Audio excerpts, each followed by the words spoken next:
D'où vient un séisme?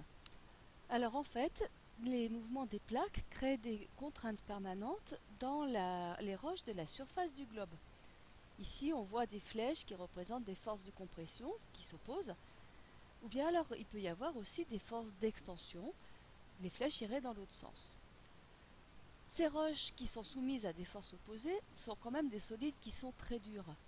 Donc elles résistent. Elles résistent en se déformant et pendant ce temps-là, elles accumulent de l'énergie. Et puis au bout d'un certain temps, elles cassent. Elles cassent en un lieu appelé foyer, en profondeur. Cette cassure fait vibrer les roches tout autour et ces vibrations se propagent dans toutes les directions de l'espace, vers le bas, vers le haut, sur le côté. Ces vibrations s'appellent les ondes sismiques. La cassure se propage aussi le long de la faille.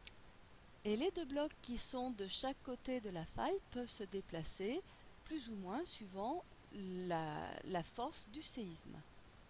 La force du séisme dépend de l'énergie qui est libérée, donc de celle qui a été accumulée, au moment de la rupture.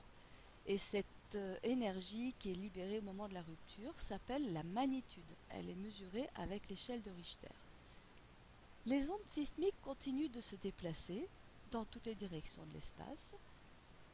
Comme il s'agit aussi des vibrations de la roche, elles font trembler le sol.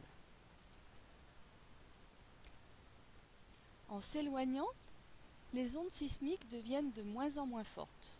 Donc les vibrations du sol font de moins en moins de dégâts.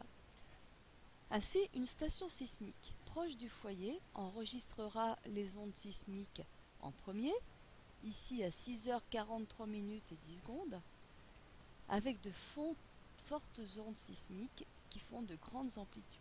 La station sismique suivante enregistrera le séisme et ses vibrations un peu plus tard, avec une amplitude d'onde un peu moins forte. Et puis la station sismique, par exemple située à 120 km de l'épicentre, enregistrera les ondes sismiques 20 secondes plus tard, avec une faible amplitude non sismique. Et puis un peu plus loin, donc par exemple à 200 km, la station sismique enregistrera les ondes et le séisme ne sera pas ressenti du tout.